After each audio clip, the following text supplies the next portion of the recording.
है। तो कहानी की शुरुआत होती है 1961 के बेंगलोर शहर से, जहां हमें एक परिवार दिखाया जाता है। ये परिवार मधुसूदन आचार नाम के एक आदमी का है जो PWD में इंजीनियर है। यहाँ हम देख पाते हैं कि मधुसूदन हर रोज की तरह न्यूज़पेपर पढ़ रहा होता है और उस न्यूज़पेपर में इंडिया चाइना फ्रेंडशिप की खबर छापी हुई है। दरअसल ये 1961 का वो समय है जब हिंदी चीनी भाई भाई के नारे लगाए जाते थे, लेकिन अगले ही साल चाइना ने हमारे देश पर हमला कर दिया था। न्यूज़पेपर में और भी कई खबरें छपी होती है जिन्हें पढ़ते ही मधुसूदन अपने घर में हो रहे डेली ड्रामे को देख रहा होता है। इसी सब के बीच हमें पता चलता है कि घर के बाहर जो हरे रंग की एम्बेसडर कार खड़ी है वो मधुसूदन की है, जिससे हम समझ पाते हैं कि ये काफी पैसे वाला इंसान है। उसकी पत्नी का नाम है सावित्री और इन दोनों के हैं 10 बच्चे, जिनमें से 3 लड़के और 7 लड़कियां हैं। उनका सबसे बड़ा बेटा सुधींद्र अपने पिता की तरह एक इंजीनियर है, जबकि दूसरा बेटा रघु कॉलेज में पढ़ने नहीं बल्कि सोने जाता है। वहीं उनकी दूसरी बेटी शीला बहुत ही खूबसूरत है, जिसके पीछे कॉलेज के सभी लौंडे दीवाने हैं। जबकि पहली बेटी की शादी हो चुकी है। मधुसूदन और सावित्री के बाकी बच्चों का नाम जग्गू, सुमा, उमा,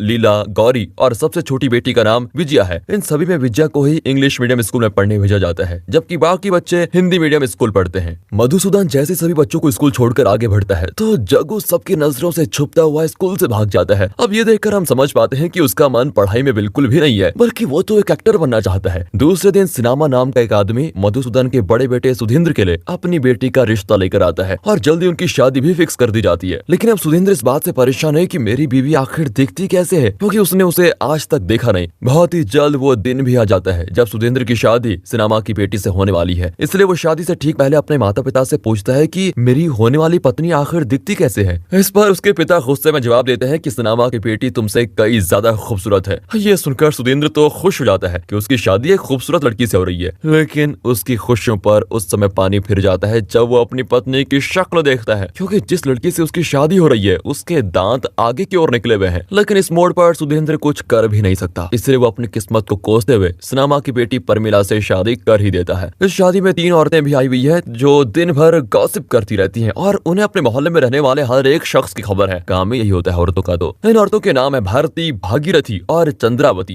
इन्हें लोग BBC कहकर बुलाते हैं। वाओ। इसके बाद ये मूवी 2 साल के बाद दिखाई जाती है, जहाँ रघु अपने पिता से कहता है कि मुझे सेल्स रिप्रेजेंटेटिव की नौकरी मिल गई है। मधुसूदन कहते हैं कि मैं तुम्हें इंजीनियर बनाना चाहता था, लेकिन तुम एक सेल्समैन बन गए। हालांकि रघु एक सेल्समैन नहीं होता, पर उसके पिता कुछ भी सुनने को तैयार नहीं होते। यहाँ तक कि वो रघु को अपनी कार में बैठने भी नहीं देते, जिस कारण रघु को अपनी बहन शीला की शादी में साइकिल से आना पड़ता है। दरअसल आज शीला की शादी है, जिसमें BBC नाम की वो 3 औरतें भी आई हुई है, जिन्हें हमने सुधींद्र की शादी में देखा था। यहाँ वो तीनों शीला की खूबसूरती की बहुत तारीफ करती है, जो बातें सुमा को बिल्कुल पसंद नहीं आती। और यहाँ हम समझ पाते हैं कि सुमा अपनी बड़ी बहन को कुछ खास पसंद नहीं करती। वो बातों ही बातों में अपनी फ्रेंड से कहती है कि मैं किसी ऐसे लड़के से शादी करूंगी जो शादी के बाद मुझे लंदन लेके जाए। ये सुनकर उसकी फ्रेंड कहती है मैं तो शादी के बाद सिंगापुर जाऊंगी। इतने में मधुसूदन भी वहाँ पर आ जाता है, जिन्हें सुधींद्र बताता है कि हमारी रेपुटेशन खतरे में है। ऐसा कहकर वो उन्हें लड़के वालों के पास लेके जाता है, जहाँ लड़के के पिता मधुसूदन के सामने अपनी डिमांड रखता है और उन डिमांड्स को मधुसूदन मान भी लेते हैं। लेकिन उनकी बातों को रघु और सुधींद्र ने भी सुन लिया होता है, इसलिए वो लोग मधुसूदन से पूछते हैं कि आपने लड़के वालों की डिमांड मान क्यों ली। मधुसूदन जवाब देते हैं कि अगर मैं उनकी डिमांड्स को पूरी ना करता तो वो बारात लेकर वापस चले जाते। ऐसे में हमारी कितनी बेइज्जती होती, सोचा भी है तुमने। ऐसा कहकर वो उन दोनों को वापस से शादी की तैयारियों में लगा देता है। फिर शीला की शादी को दिखाते हुए ये मूवी आगे बढ़ती है, जहाँ जग्गू अपने दोस्तों के साथ शराब पीकर घर आता है। उसके पिता उससे पूछते हैं कि आखिर तुम्हारे मुंह से कैसी स्मेल आ रही है। जग्गू तो इस टॉपिक को अपनी बातों के जरिए आराम से चेंज कर देता है। अब बातों ही बातों में मधुसूदन जग्गू से उसके मार्क्स के बारे में पूछ लेता है, क्योंकि जग्गू के सिर्फ 30% मार्क्स आए होते हैं, जिसका साफ मतलब है कि वो स्कूल एग्जाम्स में फेल हो चुका है। इस पर जग्गू अपने पिता से सवाल करता है कि सुमा भी एग्जाम में फेल हुई, तो आखिर आपने उसको कुछ क्यों नहीं बोला। मधुसूदन जवाब देता है कि सुमा एक लड़की है जिसके पास से फेल होने से कोई फर्क नहीं पड़ता, क्योंकि वो शादी करके यहाँ से चली जाएगी। लेकिन तुम्हारे लिए तो नौकरी करना जरूरी है, तुम बच्चों को पालोगे। अगर तुमने अच्छी तरह से पढ़ाई नहीं की तो तुम्हें एक अच्छी नौकरी नहीं मिलेगी और फिर लड़की भी नहीं मिलेगी। वो उसे ऐसा समझाकर वहाँ से चले जाते हैं। इसी के साथ हमें 2 साल के बाद का समय दिखा जाता है, जहाँ रघु की भी शादी हो जाती है। वहीं अब मधुसूदन का घर इतने सारे लोगों के लिए छोटा पड़ने लगा होता है, इसीलिए जब वो अपनी एम्बेसडर कार्ड से ऑफिस के लिए निकलता है तो रघु ने बताता है मैंने पास के शहर में घर देखा है जिसे खरीदकर मैं वहाँ शिफ्ट होना चाहता हूँ। पर रघु की ये बात मधुसूदन को बिल्कुल पसंद नहीं आती, इसलिए वो गुस्से में ऑफिस के लिए निकल पड़ता है। इधर ऑफिस में उनका बड़ा बेटा सुधींद्र एक खुशखबरी देते हुए कहता है कि मेरा प्रमोशन सर्वे ऑफिसर की पोस्ट पर हो गया है, जिसके लिए सरकार मुझे दिल्ली में एक प्राइवेट बंगलो और कार भी देगी। अब सुधींद्र की ये बातें सुनकर मधुसूदन को और ज्यादा गुस्सा आ जाता है। वो गुस्से में सुधींद्र से कहता है कि अब तुम भी घर छोड़कर भाग जाओ। अपने पिता की इन बातों से सुधींद्र को भी गुस्सा आता है और वो गुस्से में उन्हें जवाब देता है कि हम कुछ भी कर लें पर कभी खुश नहीं हो सकते। वो गुस्से में और भी कई बातें सुनाकर चला जाता है। अब क्योंकि मधुसूदन को बिल्कुल भी उम्मीद नहीं होती कि कभी उनके बेटे उन्हें पलट कर जवाब देंगे, इसलिए उसे सुधींद्र की बातों से बहुत सदमा लगता है और इस सदमे की वजह से उसे हार्ट अटैक आ जाता है, जिसके चलते उसकी जान चली जाती है। मधुसूदन के मरते ही उनके घर के नौकर भी छोड़कर चले जाते हैं, क्योंकि अब उनकी सैलरी देने वाला कोई नहीं है। यानी अब घर का सारा काम मधुसूदन के बच्चों को ही करना है, जैसे खाना बनाना, घर की साफ सफाई करना, कपड़े धोना वगैरह। दूसरी ओर सुधींद्र रघु को बताता है कि मैं नेक्स्ट वीक दिल्ली शिफ्ट हो रहा हूँ, इसलिए घर की सारी जिम्मेदारी तुम्हें सौंप कर जा रहा हूँ। रघु जवाब देता है कि मैंने पास के शहर में घर देख लिया है, जिसकी एडवांस पेमेंट भी मैंने कर दी है और मैं बहुत ही जल्द वहाँ शिफ्ट होने वाला हूँ। सुधींद्र उसे समझाता है कि अगर तुम जगह की कमी की वजह से दूसरी जगह शिफ्ट होने वाले हो तो तुम बिल्कुल परेशान ना हो, क्योंकि मैं अपनी पत्नी के साथ दिल्ली जा रहा हूँ और अब तो पिताजी भी इस दुनिया में है नहीं, इसलिए घर में जगह की कमी बिल्कुल नहीं पड़ेगी। उसकी ये बात रघु मानकर वहीं रुक जाता है। उधर सुमा अपने भाई बहनों को बर्तन धुलने, कपड़े धुलने और झाड़ू जैसा काम करते हुए देख रही होती है, पर उसी समय रघु वहाँ आके सुमा और जग्गू से कहता है कि तुम दोनों को अपने लिए नौकरी ढूंढ लेनी चाहिए, क्योंकि घर का खर्चा काफी मुश्किल से पूरा हो पा रहा है। अब नौकरी की बात को सुनकर सुमा जवाब देती है कि अगर मैं नौकरी करूंगी तो मुझसे कोई अच्छा लड़का शादी नहीं करेगा, जिस पर रघु कहता है कि मेरी सैलरी में घर का खर्चा चलना मुश्किल हो रहा है और तुम शादी की बात कर रही हो। शादी का खर्चा संभालना मेरे बस की बात नहीं, इसलिए तुम कुछ समय के लिए शादी का ख्याल निकाल ही लो और बस नौकरी पे ध्यान दो। अब ये सीन यहीं पर कट होकर जग्गू की तरफ मुड़ता है, जहाँ जग्गू एक ड्रामा कंपनी में नौकरी करने लगता है, जबकि सुमा एक स्कूल में टीचर की पोस्ट के लिए अप्लाई करती है। स्कूल की प्रिंसिपल सुमा का एप्लीकेशन देखकर उससे कहती है कि मैं तुम्हें हाई स्कूल की टीचर नहीं बना सकती, क्योंकि तुम खुद हाई स्कूल में फेल हो चुकी हो, लेकिन हाँ हमारे स्कूल में नर्सरी टीचर की पोस्ट खाली है, अगर तुम चाहो तो इस पोस्ट में नौकरी मिल सकती है तुम्हें। इस बात पर सुमा प्रिंसिपल को बताती है कि मैं सिर्फ 1 साल तक ही तुम्हारे यहाँ टीचिंग करूंगी, क्योंकि 1 साल के बाद मेरी शादी होने वाली है। प्रिंसिपल सुमा से कहती है कि हमें एक परमानेंट टीचर चाहिए। अब प्रिंसिपल की बातें सुनकर सुमा चली जाती है, क्योंकि वो स्कूल में काफी लंबे समय तक टीचिंग नहीं करना चाहती। तो दोस्तों में से क्या आप भी सुमा की तरह कभी फेल हुए हो? क्योंकि यहाँ मुझे याद आ गया कि कॉलेज के दौरान मेरी कई सब्जेक्ट्स में बैक आ गई थी। मैं पढ़ने में ठीक ठाक था, लेकिन पता नहीं कैसे बैक आई। हाँ शायद मैंने ध्यान नहीं दिया अच्छे से, और फिर मैंने नेक्स्ट ईयर उन्हें कैसे भी करके पार कर ही लिया था। आगे आप अपने बारे में कमेंट से बताइएगा, पढ़ने में मजा आएगा। अब आगे दिखाते हैं तो उसी शाम को रघु जग्गू से पूछता है कि तुम्हें कोई नौकरी मिली कि नहीं। जग्गू झूठ बोलते हुए कहता है कि मैंने एक फैक्ट्री में जॉब पकड़ ली है, जबकि सुमा से ये सवाल करने पर वो बताती है कि मुझे प्रिंसिपल को मना करना पड़ा, क्योंकि मुझे अगले साल शादी करके लंदन जाना है। सुमा की बातें सुनकर रघु गुस्से में कहता है कि तुम अगले ही दिन स्कूल जाकर नर्सरी टीचर की जॉब करो। दूसरे दिन सुमा जब स्कूल जाने के लिए बस स्टैंड पर खड़ी होती है, तो उसी समय विमाल्या नाम की एक दवा कंपनी की रिप्रेजेंटेटिव सुमा से कुछ सवाल पूछने के लिए आती है। सुमा उल्टा उस रिप्रेजेंटेटिव से बहुत सारे सवाल करके ये पता कर लेती है कि इस कंपनी में सर्वे करने का काम दिया जा रहा है, जिसमें रिप्रेजेंटेटिव्स को लोगों से काफी कुछ सवाल पूछने होते हैं। अब ये काम सुमा को बहुत आसान लगता है, इसलिए वो खुद भी विमाल्या कंपनी में रिप्रेजेंटेटिव का जॉब करने लगती है। पहले तो कोई भी शख्स सुमा के सवालों का जवाब नहीं देता, क्योंकि लोगों को लग रहा होता है कि सुमा उन्हें कुछ बेचना चाहती है, लेकिन बाद में वो लोग सर्वे का जवाब देने के लिए तैयार हो जाते हैं। दूसरी ओर जग्गू भी ड्रामा कंपनी में अच्छा काम करके ज्यादा पैसे कमा रहा होता है, और वो उन पैसों से एक डाइनिंग टेबल खरीद के लेके आता है। वहीं इस तरफ सुमा का भी काम अच्छे से चल रहा होता है। वो सर्वे करते करते एक आलीशान घर में जाती है, जहाँ उसे उसकी दोस्त जया मिलती है, जो शादी करके इस घर में आ गई है, यानी ये उसके पति का घर है। दरअसल जया वही लड़की है जिसने सुमा से कहा था कि मैं शादी करके सिंगापुर जाना चाहती हूँ। अब जया सुमा को देखकर बहुत खुश होती है, लेकिन सुमा को जया के सामने शर्म आ रही होती है, क्योंकि उसकी दोस्त इतने खूबसूरत घर में रहती है, जबकि वो खुद सर्वे करके अपना गुजारा चला रही है। अब यहाँ जया सुमा को शादी करने की सलाह देती है, लेकिन सुमा जल्दबाजी में ही चली जाती है। अगले ही दिन सुमा अपनी नौकरी छोड़ देती है, जिस बात का पता चलने पर बीबीसी नाम की वो तीनों औरतें सुमा को कुछ पैसे देकर उसे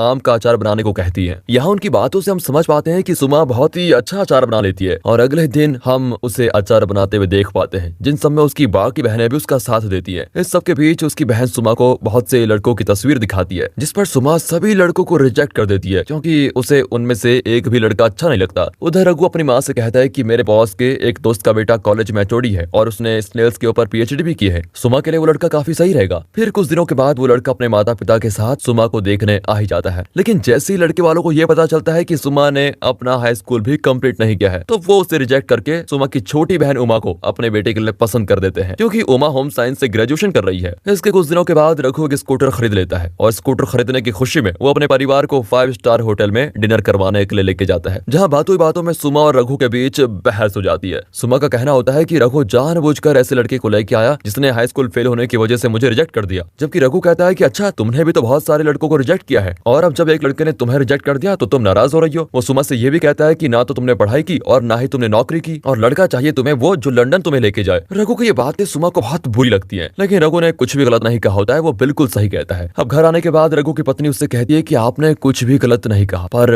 आपने जो भी कहा उसे कहने का तरीका गलत था। अब रघु को एहसास होता है कि उसे सुमा से माफी मांग लेनी चाहिए, इसीलिए वो उसे माफी मांगने जाता है। वहाँ सुमा को भी अपनी गलती का एहसास हो जाता है कि मैंने नौकरी छोड़कर बहुत बड़ी गलती कर दी, इसलिए वो भी रघु से सॉरी कहती है। इसके बाद रघु अपनी पत्नी को उसके मायके छोड़ने चला जाता है, जहाँ रास्ते से वापस आते समय उसका एक्सीडेंट हो जाता है और इस एक्सीडेंट में रघु की मौत हो जाती है। रघु की मौत से सुमा को बहुत दुख होता है। वहीं अब जग्गू भी एक फैक्ट्री में नौकरी करने लगा है, क्योंकि ड्रामा कंपनी में काम करने में उसकी कुछ खास कमाई नहीं हो रही थी। दूसरी ओर लीला पढ़ लिख कर सिंडिकेट बैंक में नौकरी करने लग जाती है, जहाँ सुमा अपने हाथों से बनाए हुए अचार बैंक के एम्प्लॉयज को एज अ गिफ्ट देती है। ऐसे ही साल 1970 का समय आ जाता है, जहाँ उमा की शादी उस पीएचडी वाले लड़के से हो जाती है, जबकि साल 1971 में जग्गू की शादी उसके फैक्ट्री में एक सीनियर की बेटी आरती से हो जाती है। दरअसल जग्गू की मेहनत से उसका सीनियर बहुत ही खुश होता है और उसे पूरा भरोसा है कि उसकी बेटी आरती के लिए जग्गू से बेहतर कोई लड़का नहीं हो सकता। फिर एक दिन सुमा देखती है कि उसकी छोटी बहन उमा अकेले में रो रही है। दरअसल उमा कुछ दिन के लिए अपने मायके आई हुई है। यहाँ उमा को रोता हुआ देखकर सुमा को लगता है कि शायद उसकी लड़ाई उसके पति से हुई होगी, इसलिए वो उमा को समझा बुझाकर उसे वापस ससुराल भेज देती है। हाँ, वैसे ही कुछ दिन और बीतते हैं, जहाँ एक शाम श्रीनाथ नाम का एक लड़का सुमा के घर पर आता है। दरअसल श्रीनाथ लीला को पसंद करता था, इसलिए वो बड़ी हिम्मत करके लीला की माँ से उसका हाथ मांगने आया है। जग्गू को भी ये बात पता थी कि श्रीनाथ लीला को पसंद करता है, और क्योंकि श्रीनाथ एक अच्छा लड़का है इसीलिए लीला के परिवार को इस शादी में कोई दिक्कत नहीं होती। लेकिन लीला को देखकर ऐसा लग रहा है मानो वो श्रीनाथ को बिल्कुल पसंद नहीं करती, पर वो अपने परिवार के लोगों को शादी के लिए मना भी नहीं करती, इसलिए उसकी शादी श्रीनाथ से फिक्स हो जाती है। आखिरकार वो दिन आ ही जाता है जब श्रीनाथ और लीला की शादी होने वाली है, और इस शादी में उमा फुल स्लीव के कपड़े पहन कर आई है, जो देखकर सुमा को थोड़ा अजीब लगता है। वो जैसे ही उमा के स्लीव ऊपर करती है उसे चोट के निशान दिखाई देते हैं, जिससे वो समझ जाती है कि जरूर उमा के पति ने उसको मारा होगा। यहाँ पर हम समझ पाते हैं कि आखिर कुछ दिनों पहले उमा अकेले में क्यों रो रही थी। दरअसल उमा का पति एक अच्छा इंसान नहीं है और वो उमा पर बहुत ही अत्याचार किया करता है, जिस बात का पता चलने पर सुमा अपनी बहन के पति को बहुत बुरी तरह से बेइज्जत करके शादी से भगा देती है। लेकिन उसकी मुसीबत अभी खत्म नहीं हुई है, क्योंकि लीला अचानक से कहीं चली गई है, जिसका पता चलने पर श्रीनाथ और सुमा उसे ढूंढते हुए बैंक जा पहुंचते हैं, जहां लीला अपना काम कर रही होती है। यहाँ श्रीनाथ की पूछने पर लीला बताती है कि मुझे डर है कि शादी के बाद तुम मुझे नौकरी नहीं करने दोगे। श्रीनाथ जवाब देता है कि मैं ऐसा बिल्कुल भी नहीं करूंगा, तुम नौकरी करना चाहती हो तो कर लो। अब ये सुनकर लीला खुश होते हुए श्रीनाथ से शादी करने के लिए तैयार हो जाती है। अब क्योंकि इस समय काफी समय खराब हो चुका है और उन्हें शादी करने के लिए वापस भी जाना है, इसलिए बैंक का मैनेजर उन तीनों को यानी लीला, श्रीनाथ और सुमा को अपनी कार से गेस्ट हाउस तक छोड़ देता है। वो जाते हुए सुमा से कहता है कि तुम्हारे हाथ के अचार मुझे बहुत ही अच्छा लगता है और अगर तुम चाहो तो हमारा बैंक तुम्हें लोन भी दे सकता है ताकि तुम अचार का बिजनेस शुरू करो। इस आइडिया को सुनकर सुमा के दिमाग की बत्ती जलती है और वो लोन लेकर अचार का बिजनेस शुरू करती है, जिससे वो लोग पहले से भी ज्यादा अमीर हो जाते हैं। सुमा इस कंपनी को अचार एंड सीओ का नाम देती है, जिसे अब देश के हर कोने में लोग पसंद करने लगे हैं। आखिरकार जो सुमा कभी फेल हो गई थी उसने अपने दम पर इतना बड़ा बिजनेस बना लिया। इसलिए दोस्तों कभी किसी को कम नहीं समझना चाहिए, क्योंकि अगर इंसान चाहे तो वो कुछ भी हासिल कर सकता है।